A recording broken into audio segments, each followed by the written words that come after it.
Hello વિદ્યાર્થી મિત્રો, એજ્યુટેકનો ચેનલમાં આપનું સ્વાગત છે।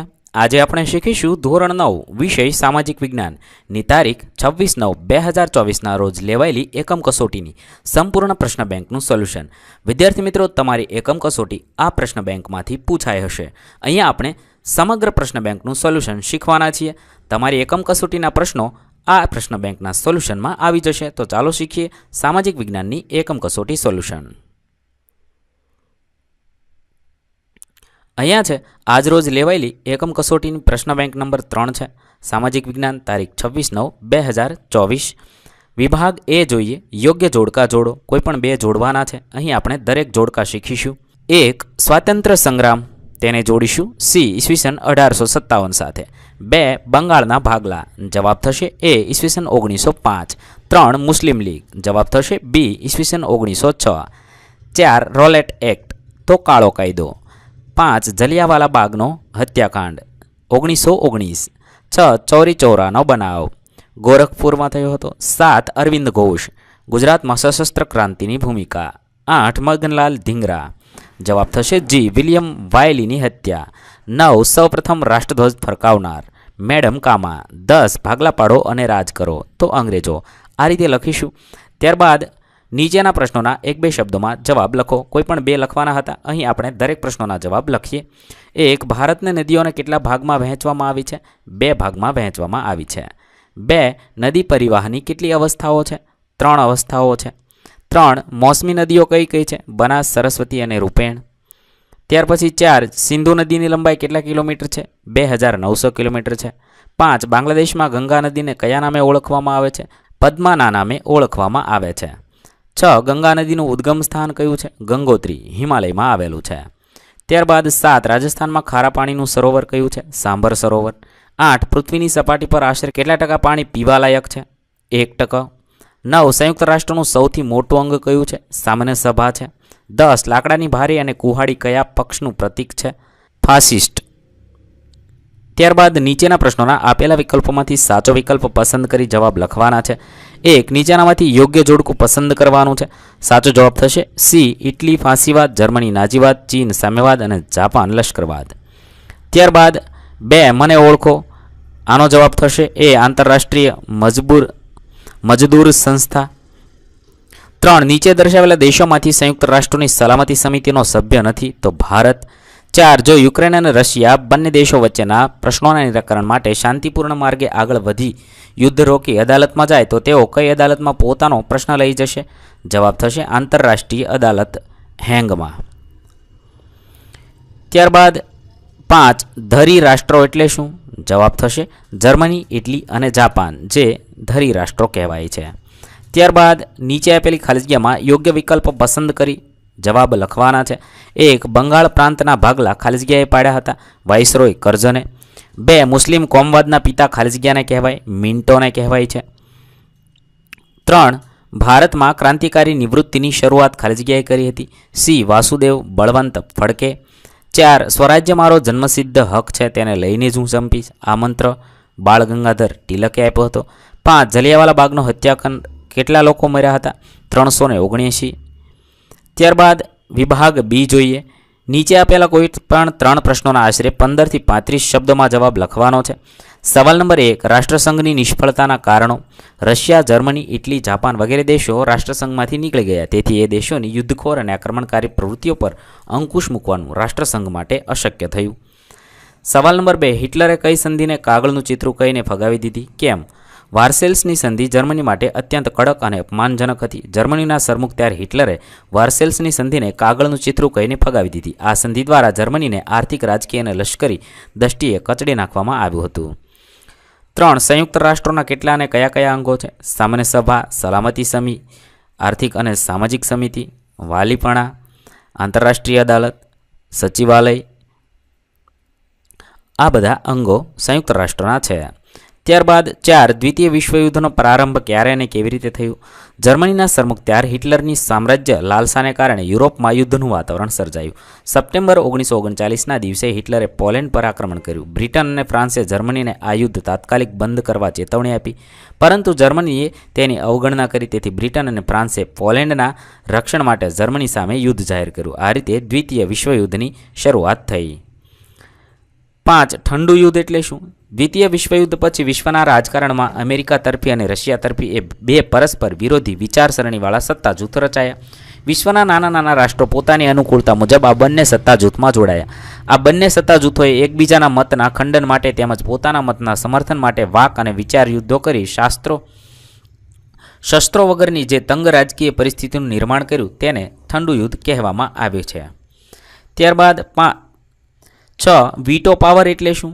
વીટો પાવર એટલે સલામતી સમિતિના કાયમી સભ્યોની નકારાત્મક મત આપવાની અસાધારણ સત્તા. 7 વિશ્વમાં ઇકોસોક સમિતિ કયા પ્રયત્નો કાર્યો કરે છે? તેના નિવૃત્ત થતા 2/3 સભ્યોને 3 વર્ષ માટે ચૂંટે છે.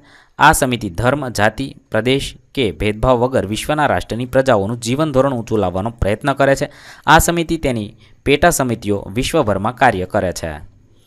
ત્યાર પછી 8 આંતરરાષ્ટ્રીય અદાલત કયા કાર્યો કરે છે? કોઈપણ 2 રાષ્ટ્રો વચ્ચેના વિવાદોનો નિકાલ કરે છે. રાષ્ટ્ર વચ્ચેનો ઝઘડો અદાલત સમક્ષ રજૂ કરવામાં આવે તો તેનો ચુકાદો આપે છે અને કાયદા વિષયક સલાહ આપવાનું કાર્ય કરે છે.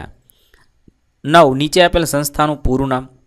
WHO તો વિશ્વ આરોગ્ય સંસ્થા અને યુનિસેફ બાળકો માટેનું આકસ્મિક મદદ ભંડોળ. ત્યારબાદ 10 સંયુક્ત રાષ્ટ્ર સંઘની સ્થાપના ક્યારે અને તેનું કાર્યાલય ક્યાં આવેલ છે? સંયુક્ત રાષ્ટ્રોની સ્થાપના દ્વિતીય વિશ્વયુદ્ધ પછી વિશ્વમાં શાંતિ, સલામતી અને સહઅસ્તિત્વના હેતુથી 24 ઓક્ટોબર 1945ના રોજ સંયુક્ત રાષ્ટ્રોની સ્થાપના કરવામાં આવી. તેનું મુખ્ય કાર્યાલય યુએસએના ન્યૂયોર્ક શહેરમાં આવ્યું છે. 11 યુનેસ્કોના કાર્ય વિશે જણાવો. શૈક્ષણિક, વૈજ્ઞાનિક અને સાંસ્કૃતિક સંસ્થા. આ સંસ્થા નિરક્ષરતા નિવારણ, શિક્ષણ દ્વારા માનવીનું જીવન ધોરણ ઊંચું લાવવું, શિક્ષણ, વિજ્ઞાન અને સાંસ્કૃતિક સાધનો દ્વારા રાષ્ટ્ર વચ્ચે સહકાર વધારવાનું કાર્ય કરે છે. 12 નાઝીવાદનો લશ્કરી પોશાક કેવો હતો? નાઝીવાદના સૈનિકો ભૂરા રંગનો લશ્કરી પોશાક પહેરતા અને ખભા પર લાલ રંગની પટ્ટી ચોંટાડતા સ્વસ્તિક જેવું પ્રતીક લગાવતા હતા. 13 વોલ સ્ટ્રીટ એટલે શું? એકાએક અમેરિકાના વોલ સ્ટ્રીટ શેરબજારમાં ઘણા પ્રમાણમાં શેર વેચાવા આવતા શેરની કિંમત અત્યંત ભયજનક રીતે ઘટવા માંડી. તેથી વિવેચકોએ તેને વોલ સ્ટ્રીટ સંકટના નામથી ઓળખી હતી. 24 ઓક્ટોબર 1929 આ સંકટે વિશ્વભરની આર્થિક સ્થિતિને ડામાડોળ કરી મૂકી હતી, જેમાંથી વૈશ્વિક મહામંદીનું સર્જન થયું હતું. વિશ્વના મોટાભાગના રાષ્ટ્રો આ મહામંદીના પ્રભાવ નીચે આવી ગયા હતા. 14 અમેરિકા જાપાનના કયા 2 શહેરો પર અણુબોમ્બ ફેંક્યો હતો? હિરોશિમા અને નાગાસાકી પર ફેંક્યો હતો. 15 એટલાન્ટિક ખતપત્ર વિશે જણાવો. પ્રમુખ રૂઝવેલ્ટ અને બ્રિટનના વડાપ્રધાન ચર્ચિલે એટલાન્ટિક મહાસાગરના એક જહાજ પર 8 મુદ્દાઓનું ખતપત્ર તૈયાર કર્યું, જે પાછળથી એટલાન્ટિક ખતપત્ર તરીકે ઓળખાયું. ખતપત્રમાં દરેક રાષ્ટ્રના સ્વાતંત્ર્ય અને સાર્વભૌમત્વની જાળવણી કરવી, શાંતિ, સલામતી, સામાજિક અને આર્થિક કલ્યાણ અને નિઃશસ્ત્રીકરણની બાબતોનો સમાવેશ કરવામાં આવ્યો હતો. ત્યારબાદ વિભાગ સી જોઈએ. નીચે આપેલા પ્રશ્નોમાંથી 3 પ્રશ્નના જવાબ લખવાના હતા. આપણે દરેક પ્રશ્નોના જવાબ લખીશું. 1 1857ના સ્વાતંત્ર્ય સંગ્રામ વિશે માહિતી આપો. 1857 સ્વાતંત્ર્ય સંગ્રામના મુખ્ય કારણો જોઈએ તો અંગ્રેજ સરકાર દ્વારા રાજકીય અન્યાયો, ભારતના જુદા જુદા વર્ગોની આર્થિક પાયમાલી, ભારતની સામાજિક વ્યવસ્થાની અવગણના, હિન્દુ ધર્મમાં દરિયામનગીરી, હિન્દી સિપાહીઓનો અસંતોષ વગેરે હતી.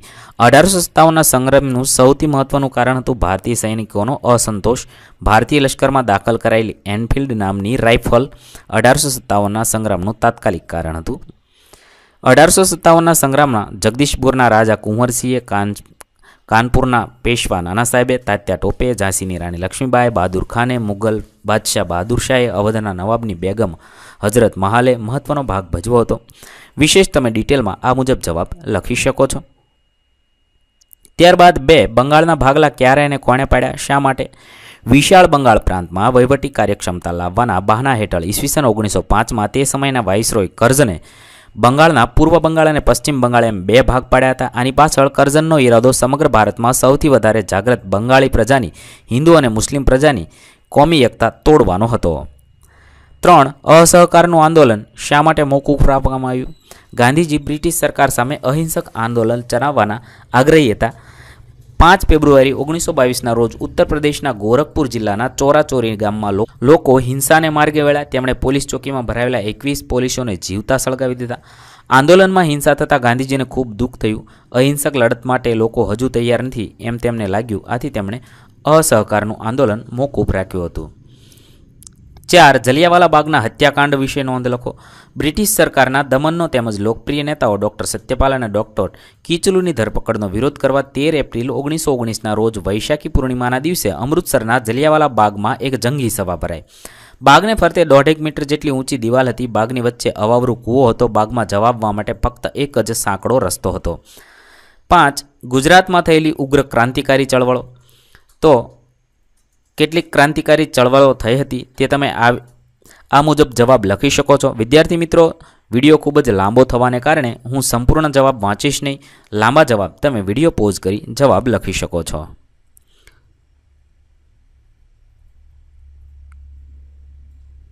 સવાલ નંબર 6. વિદેશમાં ક્રાંતિકારી પ્રવૃત્તિઓની માહિતી આપો. ભારતમાં શરૂ થયેલી ઉગ્ર ક્રાંતિકારી પ્રવૃત્તિઓમાં વિદેશમાં England, Canada, America, Germany, France, Myanmar, Malaya, Singapore, Kabul, Russia વગેરે દેશોમાં ફેલાઈ હતી. શ્યામજી કૃષ્ણ વર્મા, મદનલાલ ધીંગરા, વીર સાવરકર, લાલા હરદયાળ, ઉધમસિંહ, રાજા મહેન્દ્ર પ્રતાપ, મેડમ ભીખાઈજી કામા, રાણા સરદારસિંહ, મૌલાના અબ્દુલ્લા, મૌલાના બશીર, ચંપક રમણ પિલ્લાઈ, ડૉક્ટર મથુરસિંહ, ખુદાબક્ષ વગેરે ક્રાંતિકારીઓએ આ પ્રવૃત્તિ ચલાવતા હતા. ઇંગ્લેન્ડથી વિનાયક સાવરકર ભારતના ક્રાંતિકારીઓને રસોઈની બેડિંગમાં છુપી રીતે પિસ્તોલો મોકલતા. મદનલાલ ધીંગરાએ ક્રાંતિકારીઓની ટીકા કરનાર વિલિયમ વાયલી નામના એક અંગ્રેજ અધિકારીનું ખૂન કર્યું હતું. આ રીતે તમે ડિટેલ્સમાં જવાબ આગળ લખી શકો છો.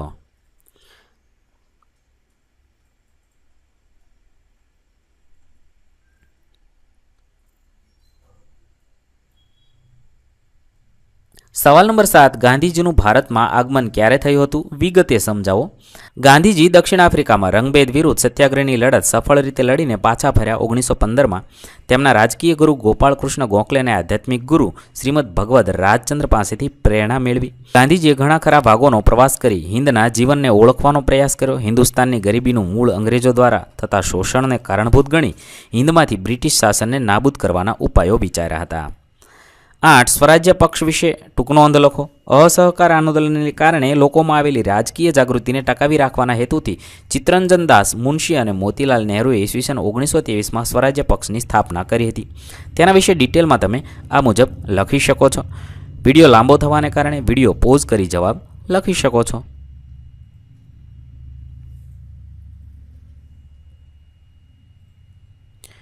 સવાલ નંબર 9. રોલેટ એક્ટને ગાંધીજીએ કાળો કાયદો શા માટે કહ્યો?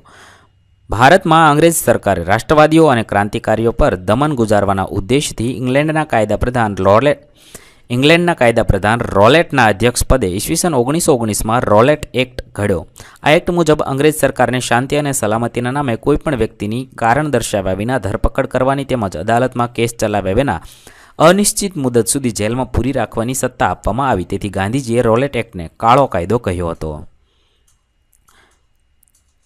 તેના વિશે તમે ડિટેલમાં આ મુજબ હજુ વધુ લખી શકો છો.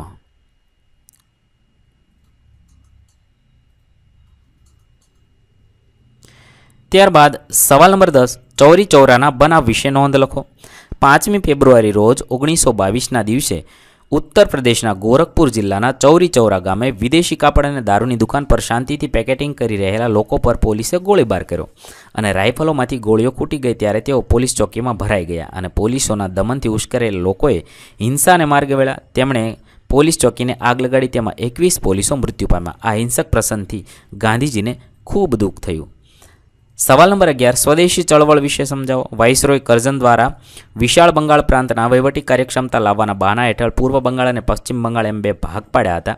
તેના વિશે તમે ડિટેલમાં આ રીતે લખી શકો છો. વિડીયો પોઝ કરી જવાબ લખી શકો છો.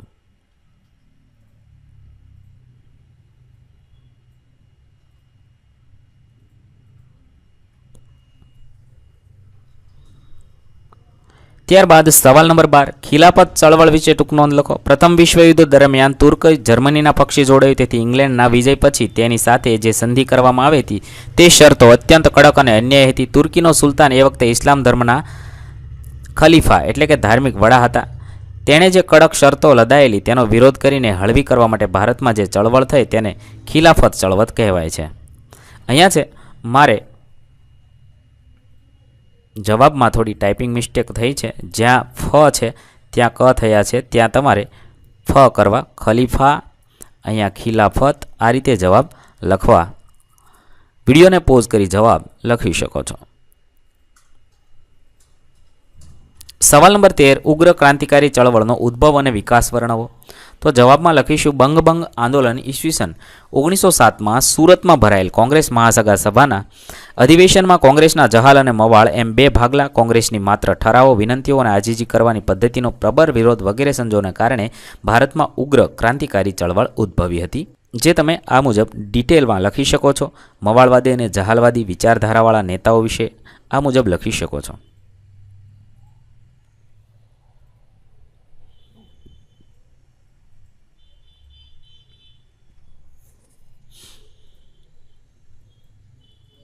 સવાલ નંબર 14, અસહકાર આંદોલનના રચનાત્મક અને ખંડનાત્મક કાર્ય. તેના વિશે ડિટેલમાં તમે આ મુજબ જવાબ લખી શકો છો કે અસહકારના આંદોલનને નાગપુર અધિવેશનમાં બહાલી મળી. કોંગ્રેસે હવે બ્રિટિશ સામ્રાજ્યના નેજા હેઠળ સ્વશાસનને બદલે સ્વરાજ્ય જ જોઈએ એવી બુલંદ માગણી કરી હતી. તેના વિશે ડિટેલમાં આ મુજબ જવાબ લખી શકો છો. ત્યારબાદ નીચેના શબ્દચોરસમાં 8 ક્રાંતિવીરોના નામ છે તેને શોધીને લખવાના છે. તો લખી શકાય સુખદેવ, વાસુદેવ બળવંત ફડકે, ભગતસિંહ, રાજગુરુ, વીર સાવરકર, બટુકેશ્વર દત્ત, ખુદીરામ બોઝ. આ રીતે તમે જવાબ લખી શકો છો. અને પ્રફુલ્લ ચાકી. ત્યારબાદ વિભાગ ડી જોઈએ. આપેલા 1 થી 4 પ્રશ્નોમાં કોઈ પણ એકનો જવાબ લખવાનો છે. આપણે દરેક પ્રશ્નોના જવાબ લખીશું. વિદ્યાર્થી મિત્રો, જવાબ ખૂબ લાંબા થવાને કારણે હું જવાબ વાંચીશ નહીં, તમે વિડીયોને પોઝ કરી જવાબ લખી શકો છો. તફાવત આપો હિમાલયની નદીઓ અને દ્વીપકલ્પીય નદીઓ. તો આ મુજબ તમે તફાવતના મુદ્દાઓ લખી શકો છો. વિદ્યાર્થી મિત્રો, વિડીયોને પોઝ કરી તફાવત લખશો. ત્યારબાદ બીજું છે જળ પ્રદૂષણ અટકાવવાના ઉપાય. તો તેમાં તમે આ બધા જળ પ્રદૂષણ અટકાવવાના ઉપાયો વિશે લખી શકો છો.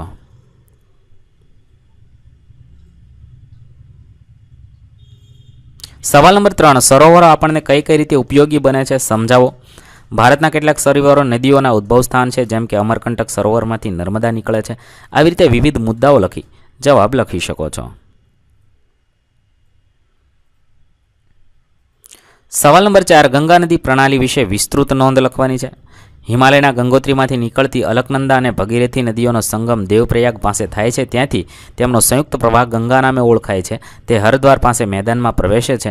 આ રીતે તમે ગંગા નદી પ્રણાલી વિશે ડિટેલમાં જવાબ લખી શકો છો. વિડીયો લાંબો થવાને કારણે હું તમામ જવાબ વાંચીશ નહીં, તમે જવાબ વિડીયોને પોઝ કરી લખી શકો છો.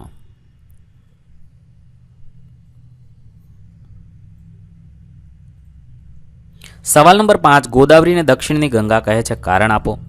ગોદાવરી ભારતીય દ્વીપકલ્પની સૌથી મોટી નદી છે. તેની લંબાઈ આશરે 1465 કિલોમીટર છે. તે દ્વીપકલ્પમાં સૌથી મોટું બેસિન ક્ષેત્ર ધરાવે છે. ગોદાવરી નદી વિશે ડિટેલમાં તમે તેનો 50% ભાગ મહારાષ્ટ્રમાં અને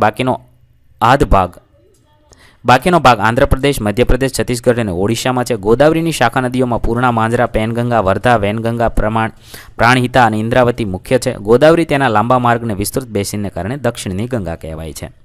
વિદ્યાર્થી મિત્રો, અહીં આપણું સામાજિક વિજ્ઞાનનું પેપર પૂર્ણ થશે. ગણિતના પેપરનું સોલ્યુશન જલ્દીથી આપણી ચેનલ પર ઉપલબ્ધ થશે. ત્યાં સુધી અલવિદા દોસ્તો.